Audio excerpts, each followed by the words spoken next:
Қайырлы күн, медицина университетінің студенттері. Бүгінгі біздің физиология сабағымызға қош келдіңіздер. Бүгінгі талдайтын тақырыбымыз қанның құрамы және қызметі. Жалпы қан дегеніміз ол не? Гистологиялық тұрғыдан ол дәнекер ұлпаның ерекше түрі. Ағзаның барлық жасушаларын бір-бірімен байланыстырып, тіндердің тіршілік әрекетін қамтамасыз ететін сұйық ішкі орта. Оны қалай түсінеміз? Мысалы қараңыздар, қан ол бір орында тұрмайды. Біздің ағзамызда айналып жүреді әр жерде. Бір мүшеден екінші мүшеге барады. Ол мүшенің жасушаларынан екінші мүшенің жасушаларына барады.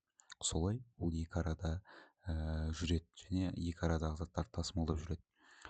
Әрине, енді қан бір орында тұрып қалатын болса, застой болатын болса, ол әрі қарай уже патология.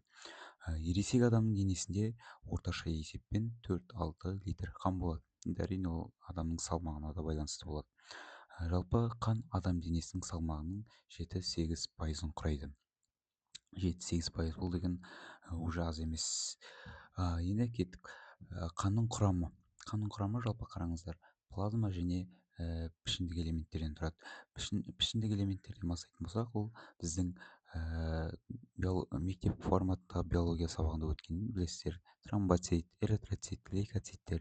Яғни бұлар бізде қанның жасушалары. Әрқайсысының өзінің атқаратын қызметтері бар әрине. Енді плазма келетін болсақ, плазма 60% плазмадан тұрады, яғни қалған проценттері ол пішіндік элементтер деген сөз. Плазманың өзі неорганикалық заттардан және органикалық заттардан тұрады. Неорганикалық заттарды білесіздер, ол жерде су және минералды тұздар.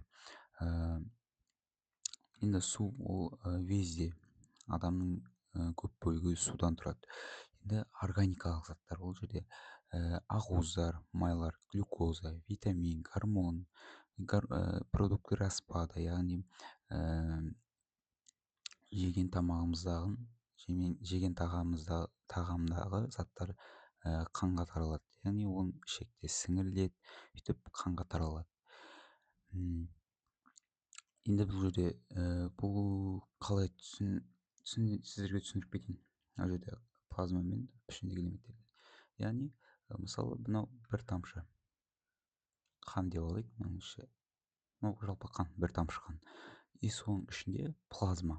Плазма міне, мынаны елестетіңіздер. Плазма ол түссіз, яғни көрінбейді көзге. Ал оның ішінде жүзіп жүретін пішіндік элементтер болады, мынандай. Яғни қанның құрамындағы міне осының ішіндегі плазма 60%-ті құрап тұр, яғни түссіз болып тұрады. Ал пішіндік элементтер қалған пайызын құрайды. Енді қанның қызметі. Қанның қызметі жалпы ең бірінші қызметі ол тасымалдау қызметі. Тасымалдау қызметінде ол нені тасымалдайды? Яғни глюкоза, амин қышқылдар, май қышқылдар, витаминдер, оттегі, көмір қышқыл газы. Яғни жаңа айттық қой, жеген тамағымыз ішекке, асқазанға түседі, асқазаннан ішекке таралады, ішектен ол сіңіріледі. Сіңірілген кезде ол қанымызға таралады. Сол жерде жаңа, яғни бізде ақуыздарымыз ыдырайды, амин қышқылдарына там. Ал көмір қышқыл газы, оттегі дегеніміз, енді олар білесіздер, өкпеге біз ауа жұтқан кезде оттегіні жұтамыз, яғни оттегіміз сол өкпедегі құрылым альвеолада, сол жерде газ алмасу жүреді, сол жердегі оттегі қанға өтеді. Ал пайдаланылып болған оттегі әрі қарай көмір қышқыл газына ауысады ғой, сол көмір қышқыл газын альвеола сыртқа шығарып жібереді. Осы жерде оттегі көмір қышқыл газын тоже тасымалдайды деген сөз. Енді экскрециялық қызмет. Экскрециялық ол дегеніміз сыртқа бөлу деген сөз. Мысалы мочевине, креатинин, билирубин, несеп қышқылы, олар сыртқа бөлінетін заттар, яғни қызметін атқарып болып, енді адамға еш пайдасы жоқ, яғни сыртқа шығарылып жіберетін заттар. Бұл заттарға қарап, жалпы анализге қарап, жалпы бұлар осы арқылы диагноз қоюға да болады. Мысалы мына мочевине көтеріліп кететін болса, подагра ауруының белгісі, міне соларды анықтауға болады. Енді қорғаныс қызметіне келетін болса, қорғаныс қызметте лейкоциттер. Жалпы лейкоциттер деп айттық. Лейкоциттер білесіздер, ол яғни вирус, бактерияларды жояды адам денесіндегі. Ал гемостаз ол деген гемо дейтін ол қан. Стаз ол тоқтатып тастау, яғни қан ұю.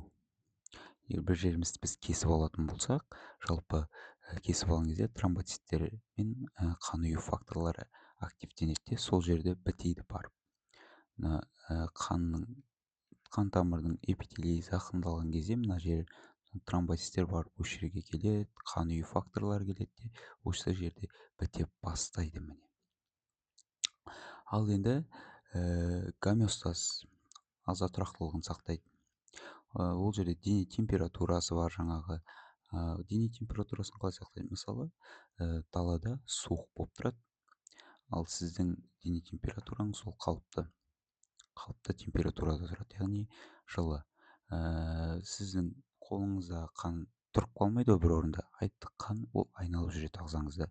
Егер қолыңыз суып баратқанын сезсеңіз, жаңағы қандай да бір тітіркенеді денеңіз, сол кезде қан тамырларыңыз тарылған кезде қан айдау өте күшті болады. Яғни жаңағы суып баратқан қаныңыз кетіп қалады әрі қарай ағзаға, ішкі ағзаға қарай таралады, ал оның орнына жаңа жылы қан келеді. Міне осы арқылы гомеостаз сақталады, дене температурасы. Ал pH-ті сақтау жаңағы қышқыл сілтілік сақтайды. Білесіздер енді pH көбейіп түсіп кетсе, ол ағзаның қышқылданып отқанын білдіреді. Адам тыныс алуы жиілейді. Ал pH артса, ол сілтілікті білдіреді. Сілтілік артса, адам тыныс алуы баяулайды. Одан кейін осмостық қысымды реттеу. Осмостық қысымды реттеу ол жерде енді қанның құрамындағы альбумин дейтін белокқа байланысты болады. Альбумин белогы ол суды губка сияқты сақтайды. Қанның құрамындағы суды сақтайды, яғни тамырдан сыртқа шығарып жібермейді. Егер бізде альбуминдердің деңгейі түсіп кететін болса қанда, онда адамда отек пайда болады, ісік. Өйткені ол қанды ұстай алмайды, қандағы суды ұстай алмайды. Су шығып кете береді сыртқа, жасушаға қарай, тінге қарай. Содан ісінеді. Одан кейін су тұз алмасуы дедік. Одан кейін бізде соңғы қызметі ол гуморальдық реттеу, гормондардың қанда таралуы. Яғни гормондар бізде қан арқылы таралады бір жерден екінші жерге қарай. Мысалы, адреналин гормоны қанға бөлінеді. Қанға бөлінген кезде жаңағы тамырлардағы рецепторларды тітіркендіреді. Тітіркендірген кезде не болады? Яғни айттық жаңағы қан тамыр тарылады. Тарылған кезде қанды айдау күшті болады, яғни қысым артады. Міне осындай гуморалдық реттелуге де қатысады қан. Осымен бүгінгі тақырыбымыз аяқталды. Қош, сау